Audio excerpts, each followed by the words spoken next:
Today I'm going to show you how to find the ticker symbol for a publicly traded company.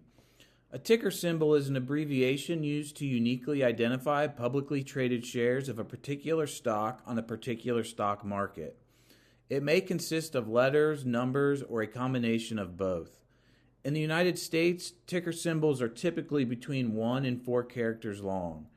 Knowing a company's ticker symbol is useful when performing company research in library databases, such as Business Source Complete or Mergent Intellect.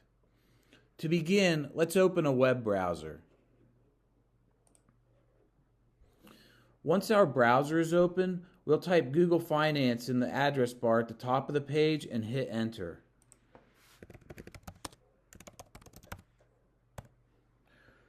From our search results page, let's select the first link for Google Finance.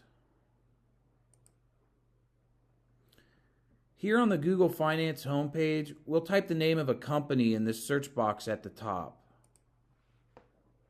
Let's try searching for Nike.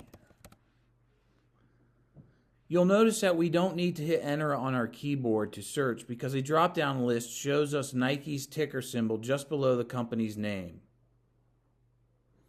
In this case, the ticker symbol for Nike is NKE. Directly to the right of the ticker symbol, we see that Nike is listed on the New York Stock Exchange, which is abbreviated as NYSE. For more help, please reach out to us at library.cscc.edu.